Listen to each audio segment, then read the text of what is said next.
Hey guys, what's going on? Welcome back to Crypto Hell. Apa kabar semuanya? Semoga kalian baik-baik aja. Kembali lagi dengan gue Fahim Muhammad.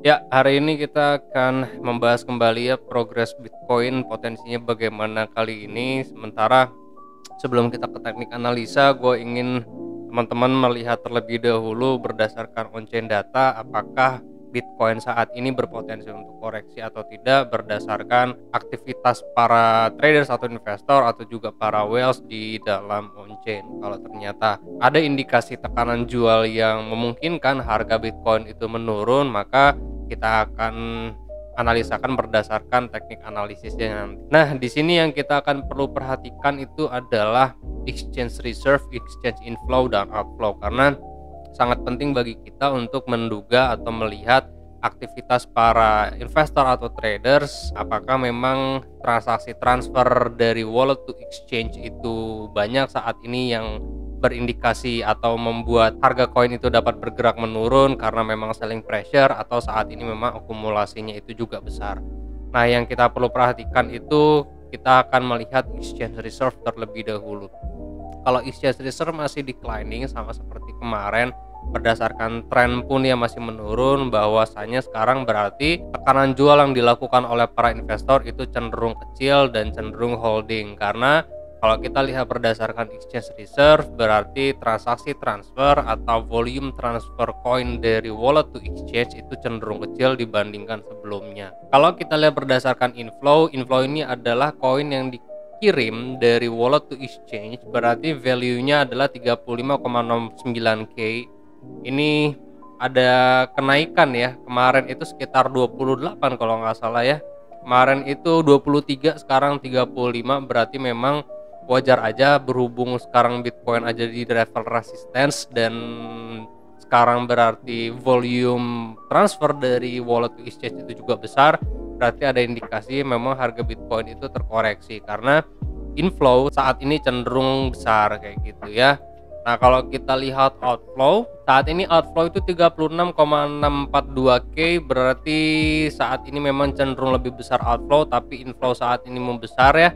Jadi teman-teman harus melihat bahwa potensi harga Bitcoin itu akan terkoreksi ke level support terdekat karena adanya pembesaran transaksi atau volume transfer yang dilakukan oleh investor atau whales itu dari wallet mereka ke dalam exchanger untuk Bitcoinnya diperdagangkan. Dan untuk flow indicator kita melihat MPI dan exchange whale ratio. Kalau dari MPI sendiri sebenarnya ada kenaikannya sedikit, berarti saat ini memang ada selling pressures yang dilakukan oleh para miner di harga saat ini. Ya wajar aja sih sebenarnya ya, karena udah mendekati akhir bulan tanggal 21. Sekarang kalau ternyata MPI itu naik, berarti ada tekanan jual yang dilakukan oleh para miner. Nah, jadi teman-teman harus berhati-hati, teman-teman yang masih taking long buy saat ini harus melihat posisi entry long buy lagi di level super dekat. Nah, kalau untuk exchange whale ratio saat ini ya memang aktivitas whales di dalam exchange juga tidak terlalu besar ya saat ini, karena kita melihat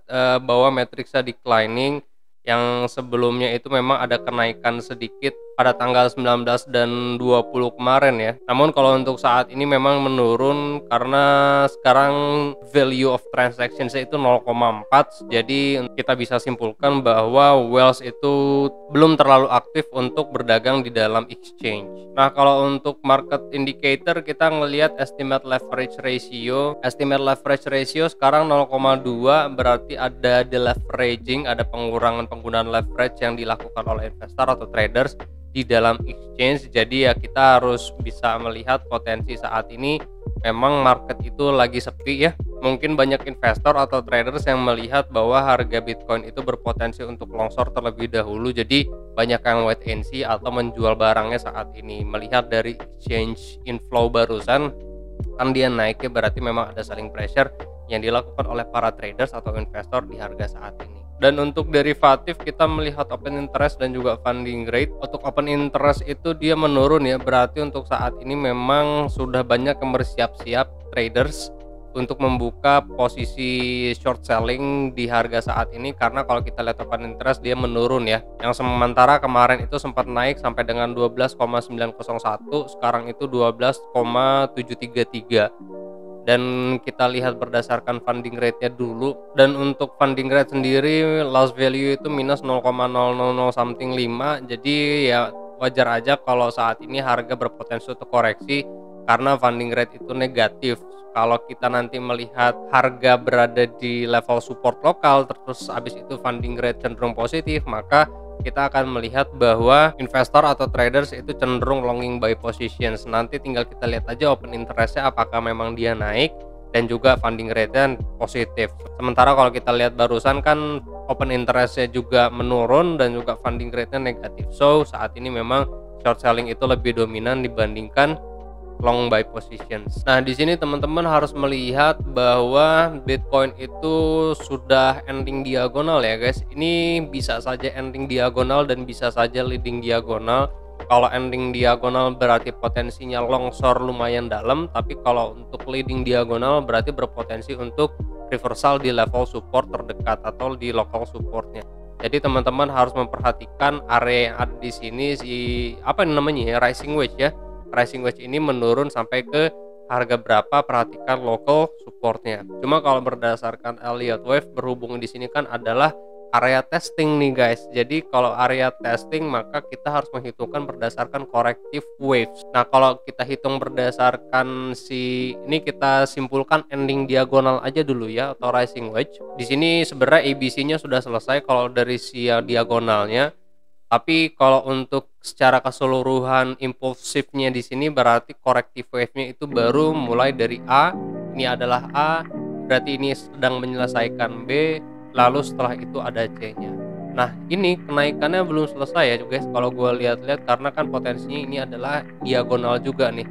Kalau kita hitung berdasarkan Elliott Wave berarti adalah 1, ini adalah 2, ini adalah 3, ini adalah 4, berarti masih ada satu lagi wave terakhir naik 5. Bisa saja double top ya pada smaller time frame-nya di kisaran harganya 41.700. Jadi untuk saat ini sih gue tidak menyarankan untuk trading kan. Jadi teman-teman udah harus siap-siap aja kalau harga Bitcoin itu berpotensi untuk longsor. Nah, longsornya itu kemana? Gue punya 2 skenario di sini yang memungkinkan harga Bitcoin itu reverse untuk menjadikan ini dia leading diagonal. Kalau leading diagonal berarti reversal dari level support lokalnya. Nah, level support yang kita perlu perhatikan itu adalah Fibonacci 0,5 di harga 40.300. Karena kalau kita hitung berdasarkan A, B, dan C di sini juga ada 1618. Nah, 1618 teman-teman dapat dari mana? Teman-teman tinggal tarik aja Fibonacci dari sini ke sini. Nah, kalau untuk leading diagonalnya berarti teman-teman harus memperhatikan bahwa entry point adalah level ini ya, di kisaran harganya 4.500 sampai dengan 40.300 something. Ini Fibonacci 0,5 nya tarik dari low ya guys sampai dengan high yang ada di sini. Lalu teman-teman bisa take profit itu di 43.358. Ini masih ilustrasi si Fibonacci 1618-nya karena di sini belum ada low. Nanti teman-teman tinggal sesuaikan aja tarik Fibonacci dari high sampai dengan low-nya ada di sini. Lalu teman-teman cari Fibonacci 1618 sebagai target price. Kalau untuk sementara waktu 1618 memang di sini kan ada level resistance ya. Jadi teman-teman harus memperhatikan memang 43.300 as a resistance level atau area profit. Dan kalau untuk triangle-nya berarti teman-teman harus perhatikan ya bahwa penurunan masih sama di level supportnya 40.500 sampai dengan 40.338. Kalau seperti ini gue menyarankan untuk teman-teman trading after breakout ya. Cuma yang paling pasti skenario-nya berpotensi seperti ini nantinya bila memang pada level saat ini Bitcoin itu running flat di atas 40.300 untuk membuat sebuah triangle. Dan untuk Bitcoin dominance itu masih terkonsolidasi pada area yang sama, sekarang itu 41,89. Sebelumnya semalam itu kan kita menganalisakan bahwa ada potensi menurun sampai 41,28% kan, sampai dengan low-nya sebelumnya karena ini adalah A, B, C, dan D gitu ya. Nah, sekarang kita akan melihat bahwa ada potensi Bitcoin dominance itu membuat triangle di sini guys. Gua masih expect ya bahwa Bitcoin dominance itu menurun guys guys, jadi nggak naik lebih dari 42,06 atau 42%-an. Cuman yang pasti penurunannya pun ya nggak akan lebih rendah dari 41,30, karena pada time frame 4H di sini ada bullish divergence pada Bitcoin dominance. Jadi memang ada potensi Bitcoin dominance itu reverse dia. Jadi hati-hati dengan altcoin, bila mana Bitcoin dominance itu naik berarti ada akumulasi yang dilakukan oleh para investor di dalam market Bitcoin. Untuk USDT dominance, teman-teman harus perhatikan bahwa support saat ini adalah Fibonacci 0618. Nah, ini masih berpotensi untuk naik ya guys. Naiknya itu berarti sampai dengan 1618. Sesuaikan berdasarkan level resistance-nya aja atau berdasarkan si head and shoulder-nya. Ini kan 5O ya dia, atau head and shoulder, inverse head and shoulder. Maka kenaikan itu sampai dengan 4,47%. Ini adalah A, ini adalah B, ini adalah C. Kalau kita lihat kan memang barusan juga Bitcoin berpotensi untuk menurun terlebih dahulu ya ke level support terdekat, dan USDT dominance wajar aja kalau memang ntar dia naik. Cuman yang paling pasti ini adalah area testing. Jadi memang USDT dominance itu dia testing di apa nih, rising wedge ya. Ya, ini adalah Bitcoin dominance dan juga USDT dominance. Mudah-mudahan membantu teman-teman dalam mengambil keputusan.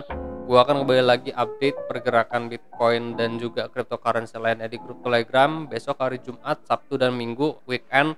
Hati-hati ya guys, Jumat, Sabtu, Minggu biasanya harga itu berpotensi untuk sangat-sangat volatile karena banyak retail yang bermain di situ.